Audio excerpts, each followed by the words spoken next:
It's the end of an era, my friends. DC has begun destroying Black Lives Matter Plaza. DDOT will be in charge of reconstructing Black Lives Matter Plaza, which I would argue was built illegally. And the same as in New York when they spray painted right in front of Trump's building on Fifth Avenue, Black Lives Matter. All of it was illegally done. The Democrats in these jurisdictions feel that they can appropriate taxpayer dollars without cause or without a function of governance. They can just take it for their political messaging. Now, my friends, if we are going to allow partisan political groups to steal from the coffers for their campaigning, we don't got no country. But my friends, support for Black Lives Matter is in the gutter. People don't much care for it anymore. So this is an easy move to make. Let me get started by showing you this video. Now, X, of course, is down. Let me see if we can try and get this. It still says twitter.com. It's not going to load, I guess. Are we getting it? Is it loading? Come on, X. X has been down all day, but we got it. We got the video, originally from Ford Fisher. Workers are dismantling Black Lives Matter Plaza. Let's go, ladies and gentlemen. There it is. Construction crews have begun the process by which they will dismantle Black Lives Matter Plaza. Now, for those that don't know, this is a big street in D.C. They blocked off, painted Black Lives Matter on it. The whole thing was basically an anti-Trump cultist crusade. And because people are cowards, they never stood up to the structures of the democratic system and the institutions that were doing these illegal things. But now times have changed. I'm going to tell you first and foremost, this is not about Black Lives Matter. This segment is about we won the popular vote. Too many people in this country are cowards, refuse to stand up, refuse to speak up. I don't blame everybody. Some people deserve more blame than others. But now that we won the popular vote, it all gets shut down. This is what I was trying to tell you guys. And you got it. I know you understand this, y'all that are listening, because you're sitting here, you're saying, I'm going to be active. I'm going to be engaged. I'm going to pay attention to what's going on in my life so that bad people can't get away with bad things. And we've been here from the get-go. In fact, there are a lot of people. A lot of people have been here from the beginning of this longer than me. So what ends up happening is when Donald Trump steps up and he says, I'm running, a lot of people were opposed to him. What ends up happening is the entirety of the infrastructure Saturday Night Live, they're lying.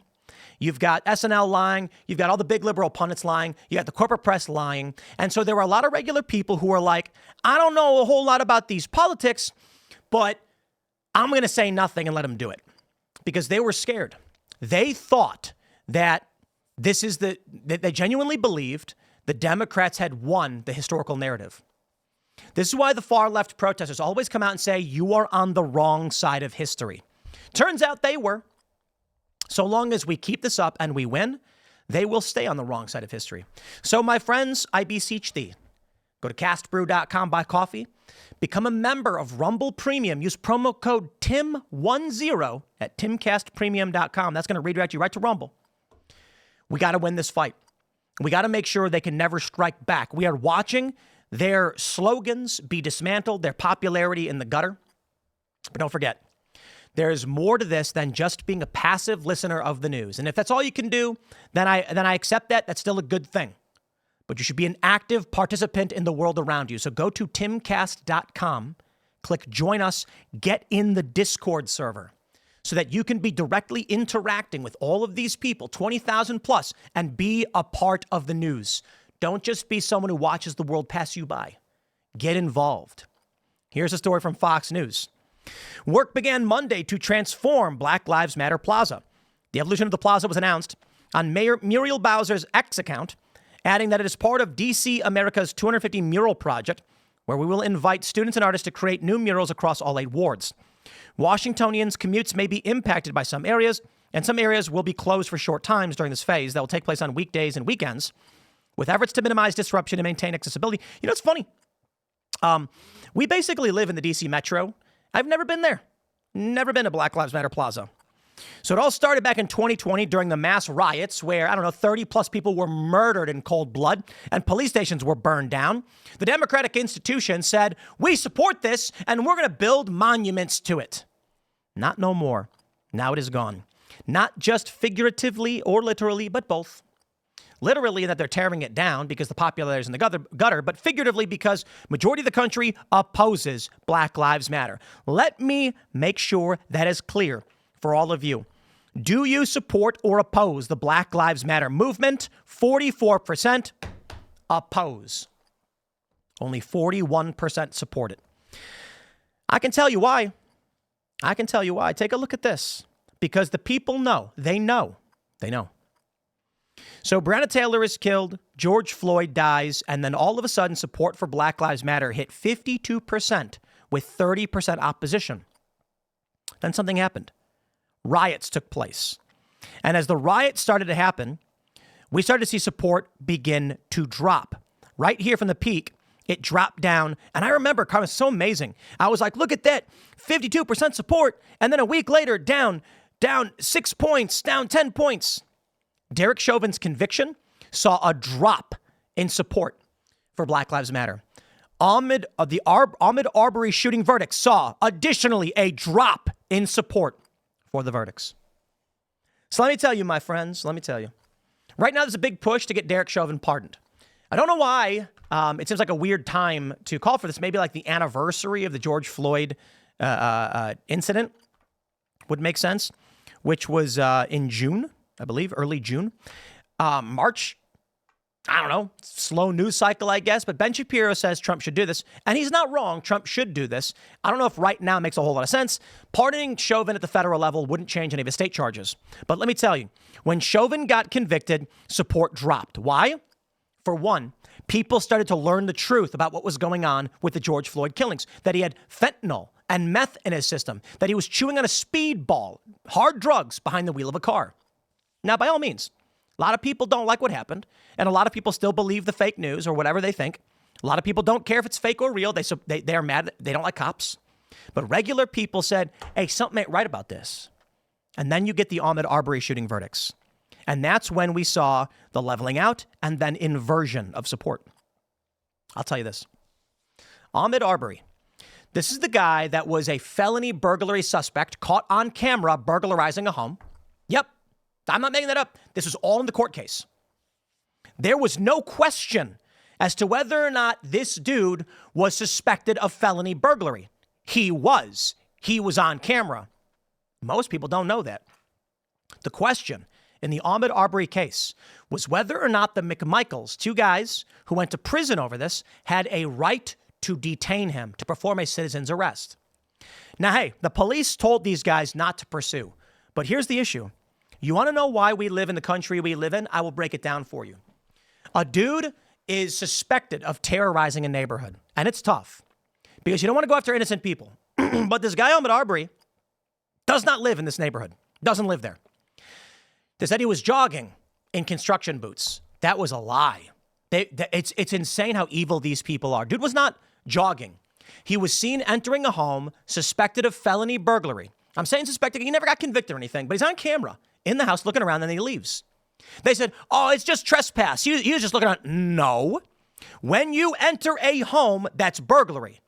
People think burglary means stealing from a house. Nope.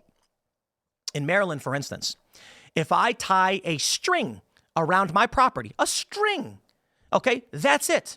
And you step over that string. That is, I believe it's 4th degree misdemeanor burglary. Trespass is when you walk onto the property, there are no barriers, and there's a sign saying you're not allowed to be here. That's trespass. Here's how it works. Somebody walks onto my property, boop, boop, boop. There's no signs anywhere. They did not trespass. They walked onto a property. There were no signs. I go, hey, you get out of here. You're not allowed to be here. That's trespassing. They go, whoop, and they turn around and leave. Not trespassing. They were warned. They left. Let's say I say, you gotta get out of here. It's trespassing. And they go, I ain't going nowhere. I will trespass you. So be it. Then the cops can come and say, sir, you're being warned, because I'll even give another warning. You're under arrest. If that person steps over, I got a plastic chain, and they step over it, felony burglary. In Maryland, it's misdemeanor burglary. Going into your house, I think, is when it upgrades to a felony. Crossing a physical barrier on someone's property is burglary. So in this instance, dude went into a house. The house was under construction in the interior, but it was largely a finished home. Some people think he was trying to steal power tools. I don't know, but he did. So he was suspected of burglary. The police went around and told everybody, this is a burglary suspect. They were being terrorized for some months by a guy who was breaking into homes, stealing things from cars. They didn't know who was doing it. One day they see this dude who does not live there running down the street, and they said, hey, that's the guy they suspect of burglary. The McMichaels grabbed their guns and chased after him. Police said, stop, don't do it. They probably shouldn't have. But isn't that crazy? This is why we're in the country we're in. Somebody comes to your neighborhood and burglarizes cars. A gun was stolen, enters homes. If you go after this person and they fight you and they die, you go to prison, okay? I'm not saying definitively that's the bad thing, right? Let me clarify. Chasing after someone you suspect of a crime with a shotgun, don't be surprised if they get into a fight with you. And I maintain this position the whole time.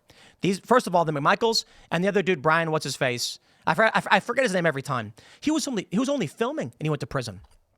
This Aubrey case is crazy. But my point is this. If someone was chasing after me with shotguns, with a shotgun and a handgun and had a car behind me, I might have to fight him too, right? Like, let's say you literally were just jogging and they said, you're the guy we're after. Am I going to stop for a dude with a shotgun screaming at me? I don't know that I would, to be honest. The issue is there's no proper way to take care of your neighborhood when the police can't stop the guy and there's nothing you can do about it. So I'm not saying there's a right or wrong. I'm going to tell you what you should or shouldn't do. I'm saying it's sad the guy died. I don't like anybody dying. Ahmaud Arbery, the pickup truck was in front at the end of a road. This other guy was filming, unrelated to the McMichaels. The McMichaels went to prison. Arbery ran around the pickup truck and attacked. That's a fact. He did. They fought over the shotgun. I think it was Travis McMichael. And the shotgun went off, blasting Arbery in the chest, killing him. When this case happened, people said, I don't support Black Lives Matter anymore. Because there was one simple question. The one dude who filmed, I got to get his name, okay? Guy who filmed Ahmaud. The guy who filmed went to prison, William Roddy Bryan. Right, his name was William Bryan. He had a video. He was not with the McMichaels. He saw the guy and was filming what he was doing, which arguably is the right thing to do. I'm not telling anybody to do anything, but if there's a guy suspected of burglary and the cops told you it's him, just filming him seems like way smarter than trying to chase after him with a gun. That guy was charged and went to prison effectively for the rest of his life. When that happened, people said, whoa, wait a minute. Why is that guy in prison? Why did that guy get life? Something does not make sense. And that's when people said enough. So my friends, look into it. I ain't playing those games. Tear this stuff down. They know it. People don't like it. And it's bad for business. So it's gone. Not that it's like, Muriel Bowser and the Democrats still run D.C., don't get me wrong, but they realize they're on the wrong side of history. There's a lot more to break down and all that for sure, but I'll wrap it up there. Smash that like button, share the show with everyone you know. Get in the Discord, get on Rumble Premium. Thanks for hanging out. We'll see you on the next segment.